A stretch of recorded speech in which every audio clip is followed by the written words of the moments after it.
Good afternoon, and welcome to Propelling New York Forward, a series of conversations about the biomed industry and how we begin to restart the economy in the wake of the coronavirus pandemic.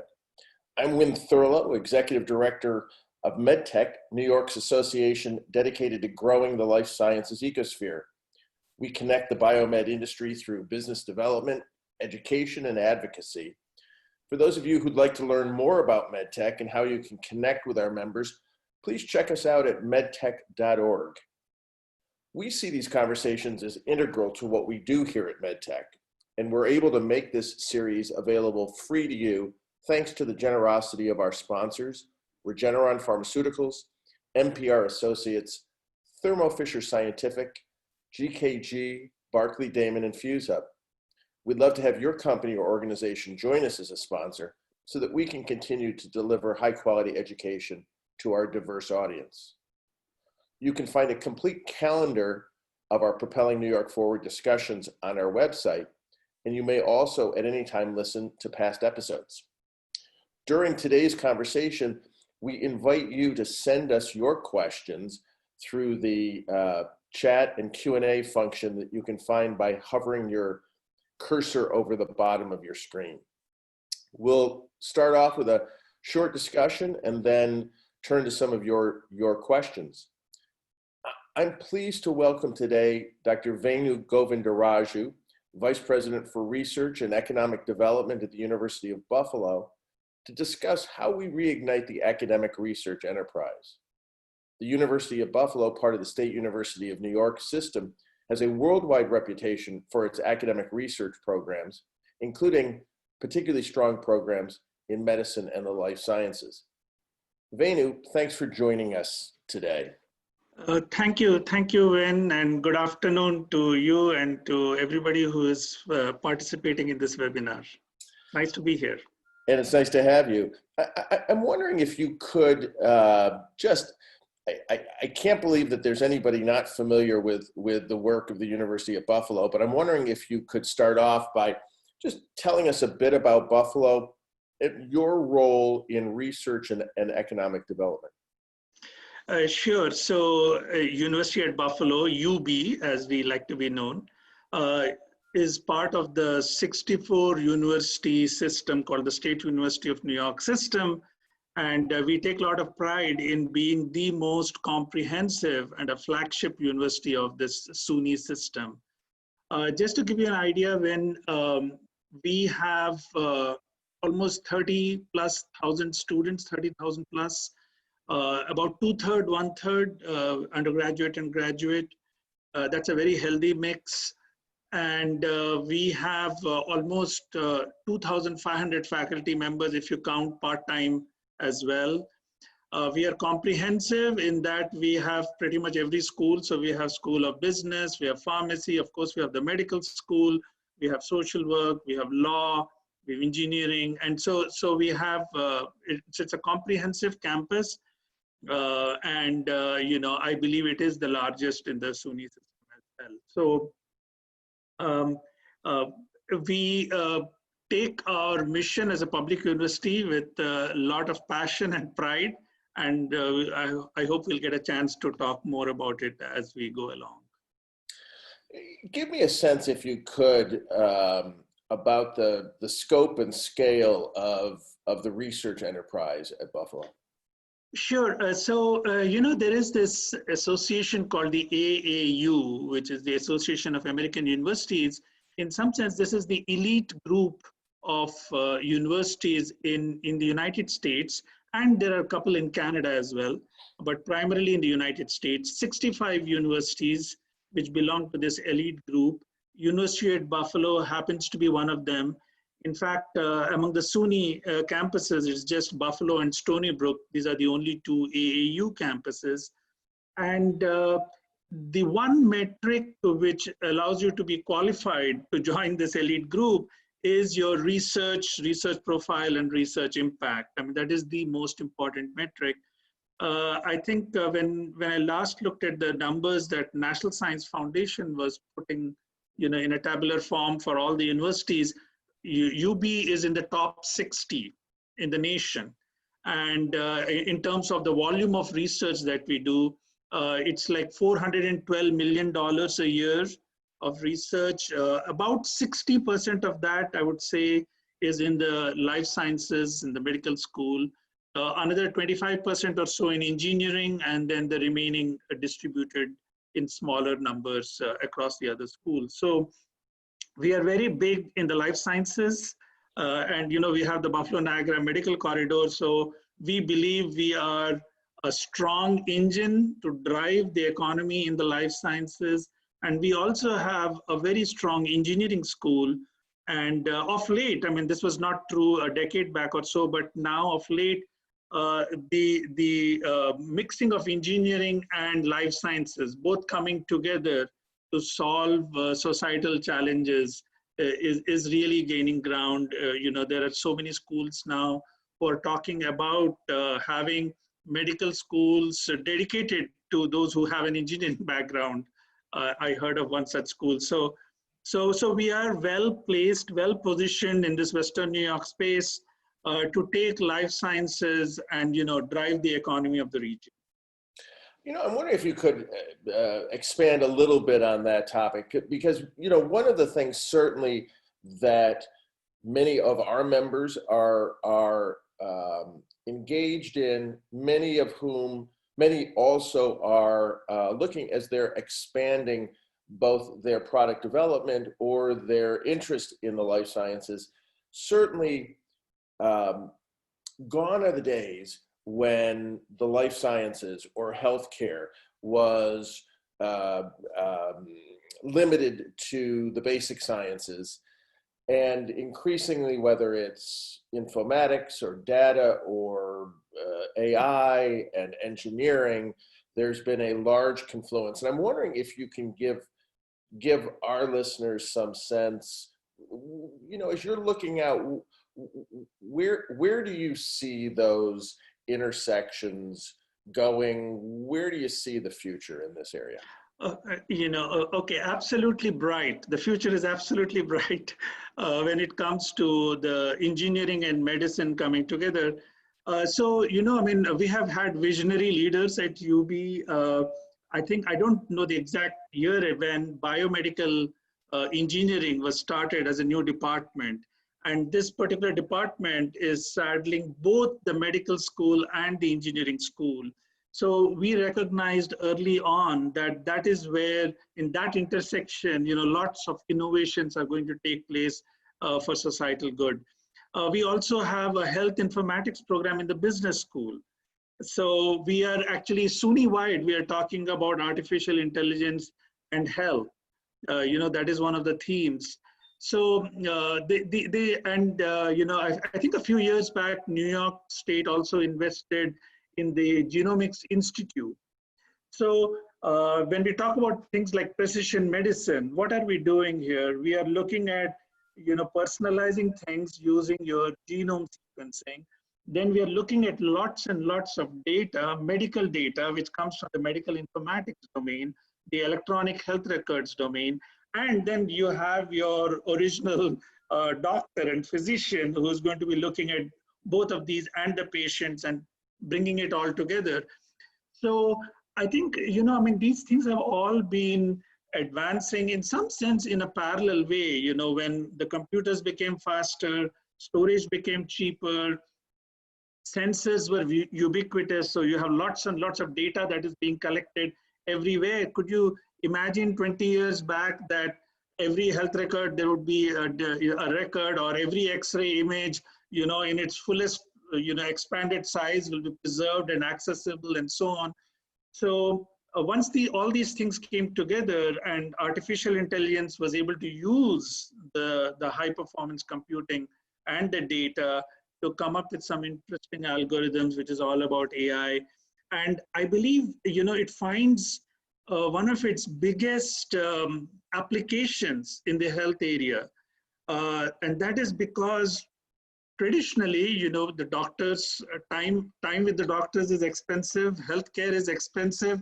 So any automation that you can bring in so that the grunt work can be assigned to the computer, the automated computing, and the doctor can use their instincts and experience, spend most of their time in that area, so there's a win-win. So it is all coming together, when you talk about AI and medicine, and this is not just with data. I mean, even looking at devices and smart pills and all kinds of other technologies that are going to be coming together today with this whole COVID pandemic situation. Telemedicine, telehealth, that has emerged as a big thing. How can I have the same sharing between the patient and the doctor, and how can you make everybody's health better remotely? So all those come into the domain of technology, engineering, artificial intelligence. So I see a very bright future, and UB is so very well positioned, and not just because of UB's health, but because we have Roswell that we partner with, we have Kaleida Health, ECMC that we partner with, we have the VA, and then on certain projects we are partnering with Rochester, University of Rochester, and so this is the place to be, for the future of technology. So, I'm struck as I'm listening to you talk, and I'm also hearing in your comments another component that I recognized in your title. In addition to being vice president for research, your portfolio also includes economic development, and that strikes me as perhaps a bit unique in the academic realm. It certainly sounds to me as if your to-do list includes more than simply minding the shop with respect to the research portfolio. And I'm wondering if you could talk a little bit about how it comes to be that a vice president of research is also in charge of economic development, and what's the philosophy behind that? Okay, a very good question, because so I got into this role about 6 years back, and that was just about the time where a few universities were trying to bring together economic development, innovation, along with research. So when I talked about the AAU, 65 universities elite group, when I went to those meetings, I would say that maybe 5 to 10 at best would have the vice president of research also manage the economic development portfolio. And now it's many more.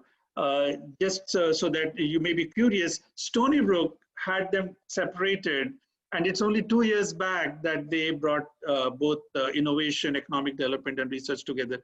So I think it is the right place for economic development on a university campus, because more and more, we are realizing, and as a public university, that everything that we do, all the scholarly work has to be, end of the day, about societal good.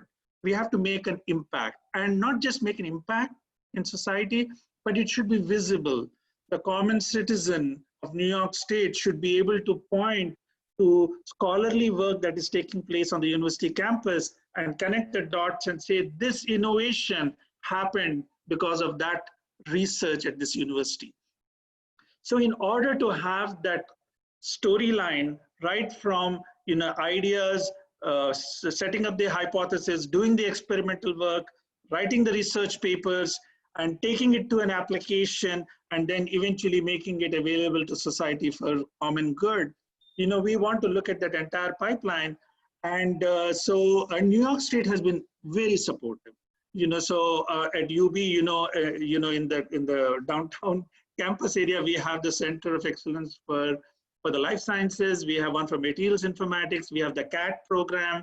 And also we have several programs for innovation hub that the state supports, where, a few decades back, somebody at the university was probably only concerned about publishing papers, doing some prototypes and doing a few experiments. Proof of concept is done, you get your degree and you move on. But now, more and more, you see that because of the awareness in the general public as well, the faculty and students actually want to be contributing to the entire pipeline.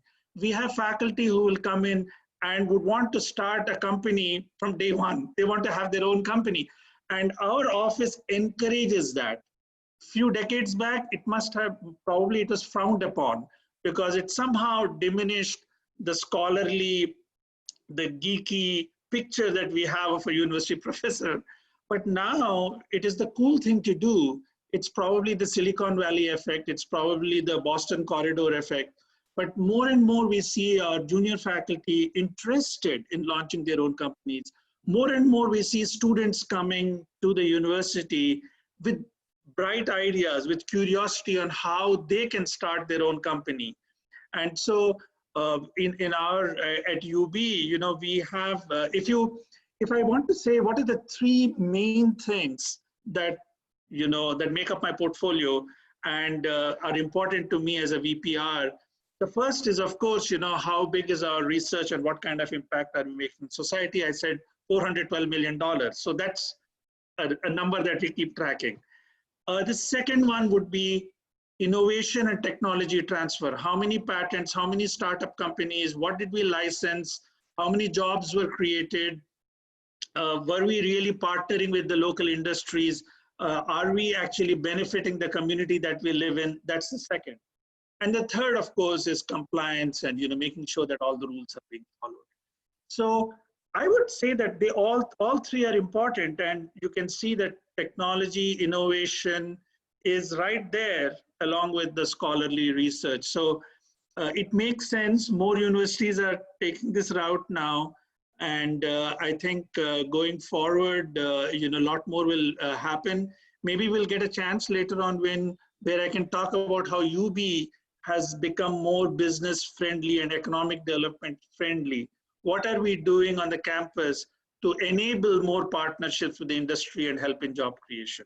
Yeah, I think, at the risk of kind of rearranging our agenda, one of the things that you've spoken very eloquently about is the fostering of innovation and commercialization from within the institution, from your students, from your faculty.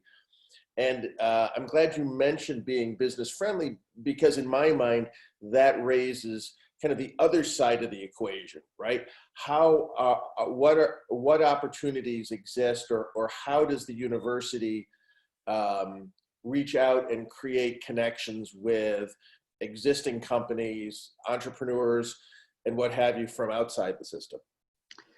So yes, so one way is, of course, it happens organically, that a faculty member somehow is interested in a particular area, happens to know somebody in a company, and then they work together and come up with a project. And that's the traditional old-fashioned way. And we still support that, and that's still very effective. But what we are able to do proactively on the campus today is, in our economic development team, we have people who will actually go around the campus, look at what research is being done by the faculty members who have probably never thought about what they're doing being relevant to some kind of innovation company and job creation. But we have somebody who's looking at all the research that's taking place on campus and then making those partnerships. So we approach faculty members and say, what you're doing over there is really cool. That 3D printing that you're doing, or this particular drug that you're working on, that's so cool.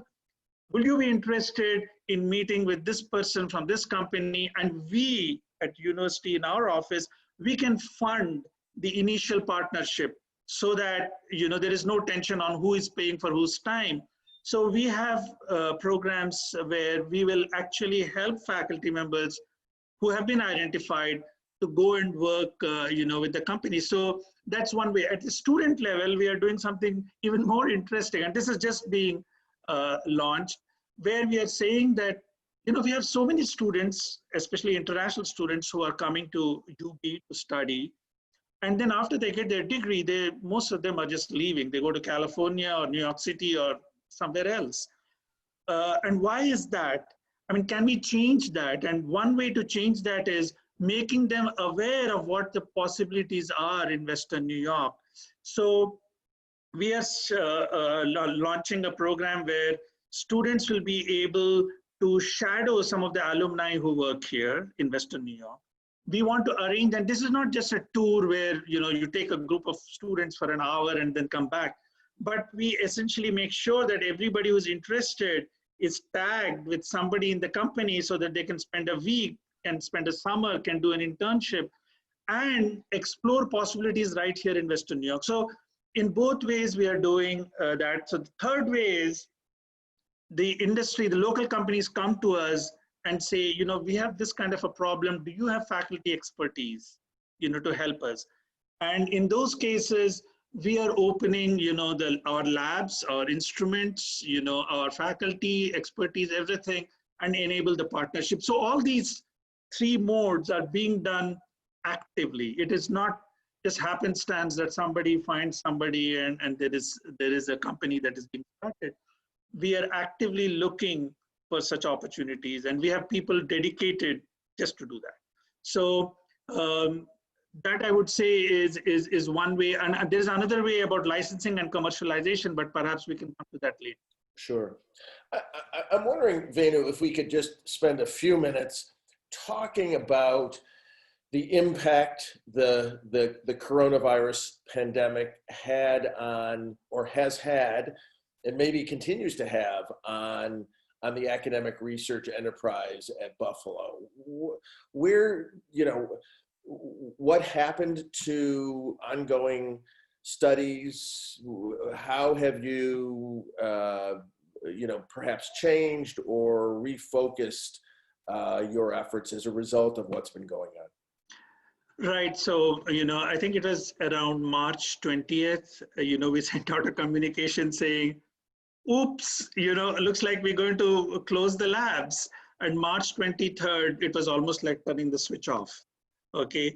And we said labs will be closed, unless it is deemed essential, you are not supposed to come back to the lab. And what did we call essential? We said, well, if there is human subjects involved and in some studies, let it continue. If there is animal life that goes, some colonies that get endangered, go ahead with it. If you're going to lose data irretrievably, so fine, you can go ahead with it. And if you're doing research that helps us fight this COVID virus, if you can come up with a better mask, if you can come up with a study on how this thing spread, anything that is related to COVID, please continue. So based on that, I would say the research activity on campus must have been down to 10% or less. And then, so when we closed the research, it happened with one switch. I think it's almost several weeks now. We are actually ramping it back up.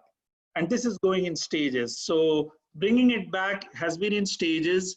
And now, today, as we sit here, I would say that almost everybody who needs to be in the lab can go to the lab and conduct research. And we allow people to prioritize their research based on something that the PI can define and the department chair can endorse. And this could be things like somebody's graduation is being held up, some grant report has to be submitted, or a new grant proposal data needs to be collected. So we have come up with a criteria so that we can ensure everybody's safety, because health is paramount here, safety is paramount, that all the social distancing norms can be maintained. So no lab, no room, no space can have more than 50% capacity, and distancing is there, and people are working in shifts and so on. So taking all those precautions today, people can go in a night shift or on a weekend and stagger things and get the research back on track.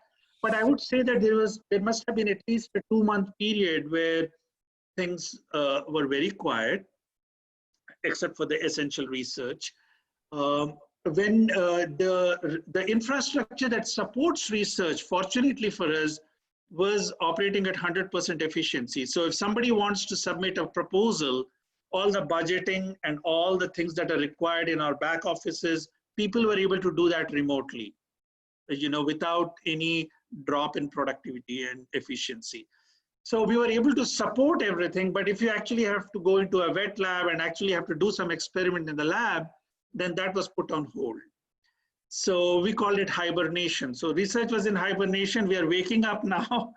We have woken up halfway, I would say, and we are waiting for guidance from the governor's office, to see, when we can be fully awake. But, And so I'm wondering too, as you look at the impact that the disease has had globally, and also I'm mindful of the president's recent announcement of his intention to suspend H1B visas and other programs. As you look down the road to as you say, going from half awake to fully awake, what's your sense?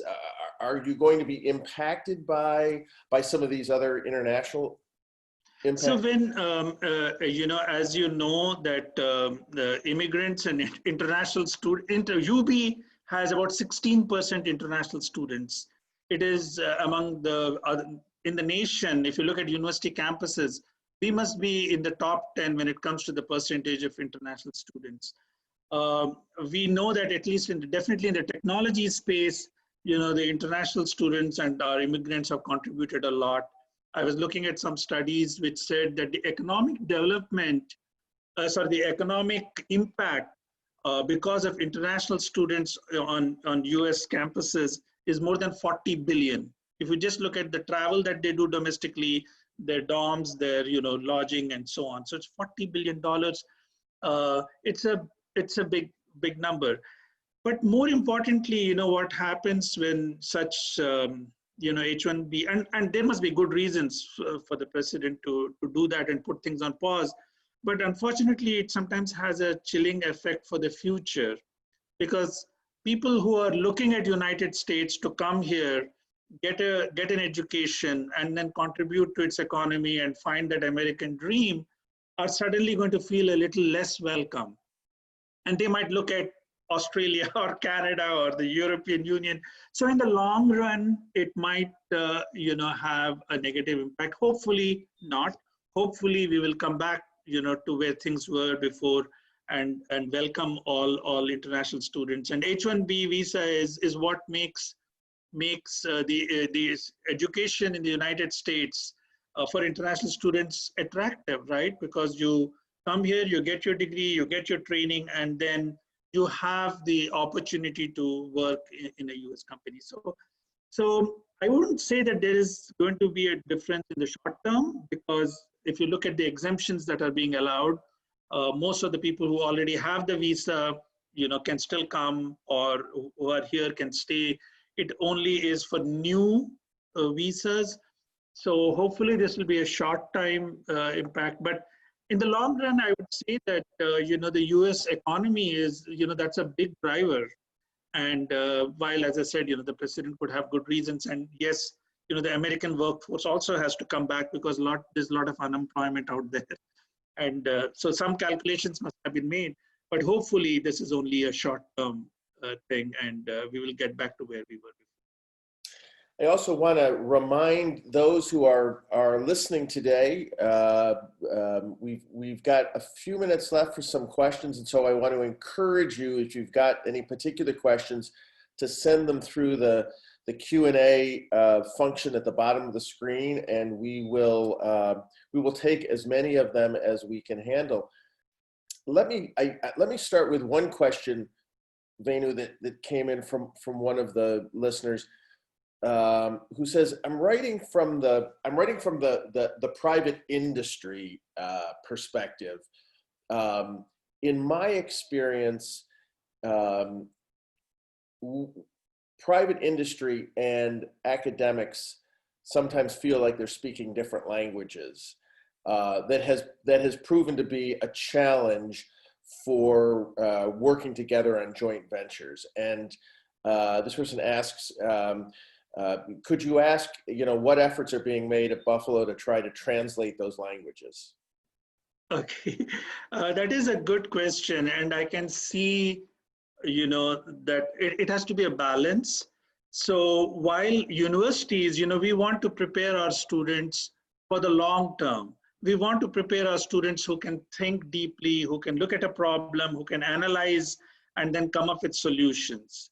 So, so we are preparing the students not just for tomorrow's workforce.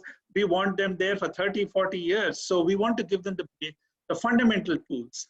And sometimes what happens is the industry is looking to fill certain gaps right now because they are more looking at quarter to quarter and year to year. But both are important, right? So I think sometimes industry feels that maybe the classes that we are teaching, the projects that our students are engaged in are not directly aligned or relevant for the industry. And when they join the industry workforce, they need to go through another round of training within the industry, and there is time lost in that.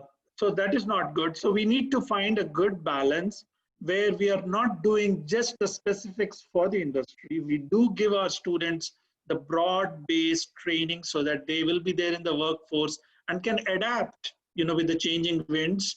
And at the same time, for example, we have to be absolutely aware of what Western New York needs. And I think we are having those discussions.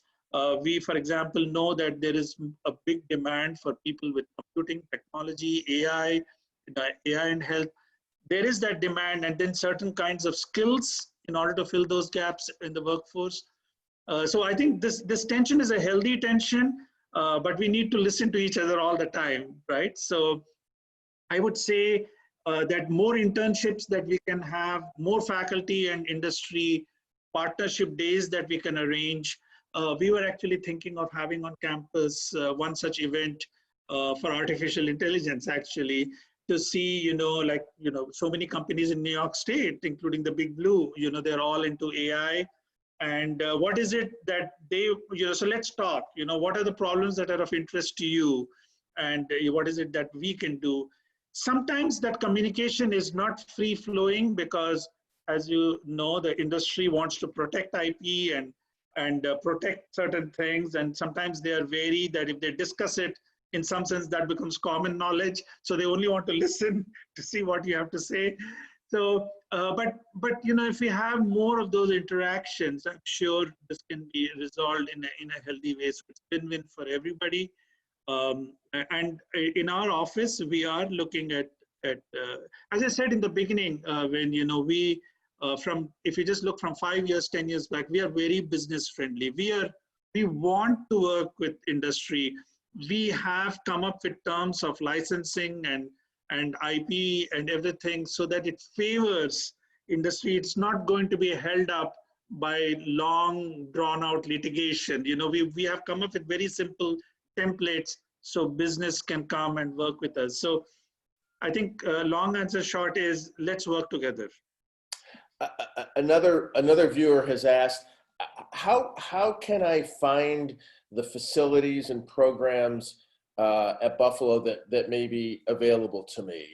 Is there a listing of labs and core facilities? How do people begin that process of trying to connect?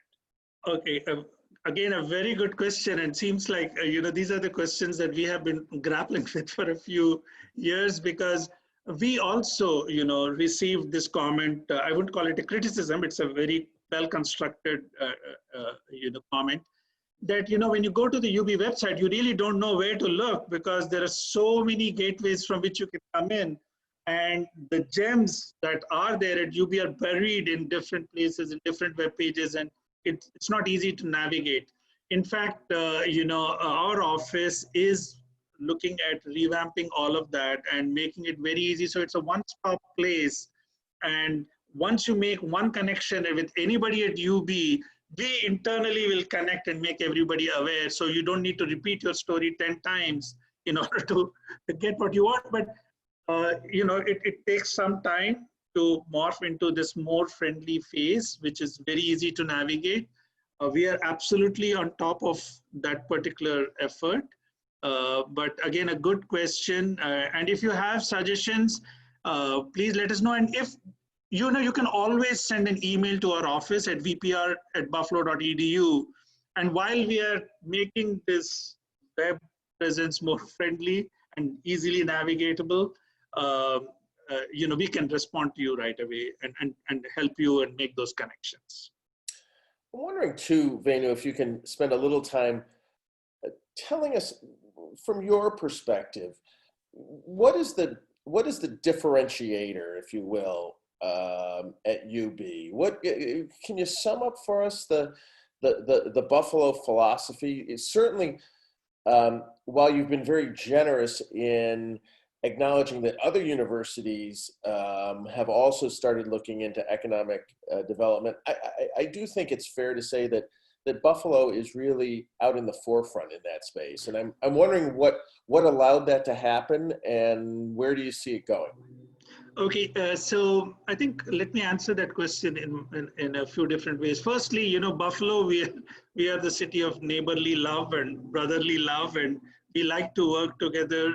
And so there is this partnership between the university and the community.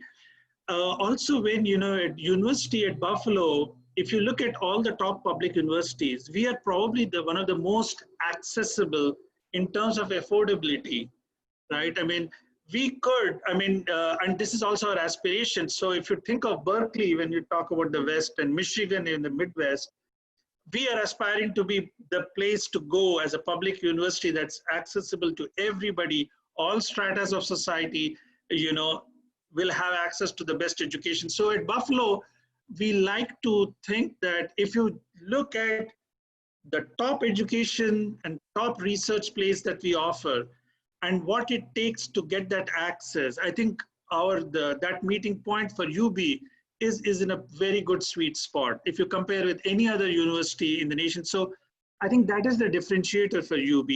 It is very, very friendly. It's accessible to most people who are interested and curious to come here and do the work. It's also the differentiator. I would also say, if you just look at within New York State, we are the most comprehensive with a big footprint in the life sciences. So if you want to do something in the life sciences area, we believe we are positioned very well over here. So we take, the mission of the public university is, make high-level, world-class education accessible to everybody. And that's what we are trying to do. As I said, we have a big component of international students.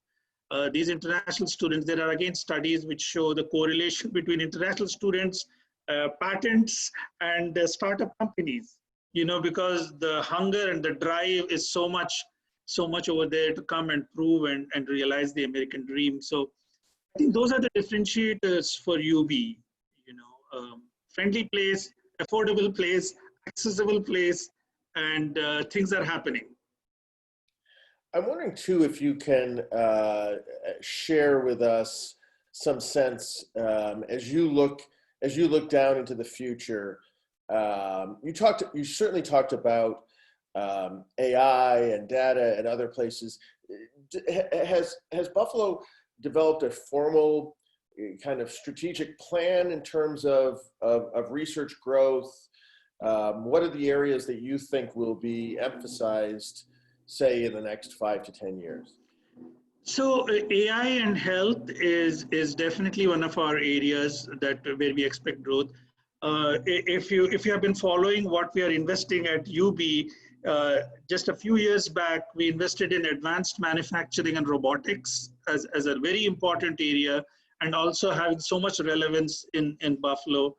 Then we were investing in global health and equity because we have a public health school, and we have social work and nursing, and of course the medical school, and that's an area where we think we can make a big difference. And we were also looking at the precision medicine. We are looking at data science and artificial intelligence as an area. As you know, we have the Addictions Institute, and the opioid crisis was here before this COVID crisis took over the news cycles. So we are so well positioned, and we are growing in not just opioids, but all kinds of addictions, and finding solutions as well. So we have definitely a strategic plan, but AI and health, I would say, is at the top of the list. That's terrific. Venu, I appreciate you spending some time with us this afternoon. I know, many of our members have strong connections to UB, many UB grads out there, and certainly our members are working at all times with partnering at UB and other places. So it really is, it's been a terrific opportunity to be able to learn a little bit more about that venture. And I would encourage our listeners to take you up on your offer to reach out to your office for opportunities. We certainly at MedTech understand the importance of fostering these connections and the growth of the biomed industry, certainly across the state, but particularly in the Niagara Frontier and Buffalo area, has happened in large measure because of the ability to connect the existing industry structure. Certainly our members are always focused on workforce development, and we couldn't make advances in those areas without our academic partners. So on behalf of the membership at MedTech, I want to thank you for spending some time with us today. For those of you who may have had some questions that you didn't get a chance to send to us, feel free to send them on, and we will pass them on and try to make appropriate connections to do that. I want to encourage folks to use this as an opportunity to not only hear about some opportunities, but to pursue them. I also want to remind everybody that we will be back next week, where we'll be talking with Linda Clark, a lawyer at Barclay Damon, who will discuss issues of liability and immunity, kind of an issue that many of us are thinking about anew as we try to recreate work environments that are safe and places where we can begin the process of bringing folks back together again.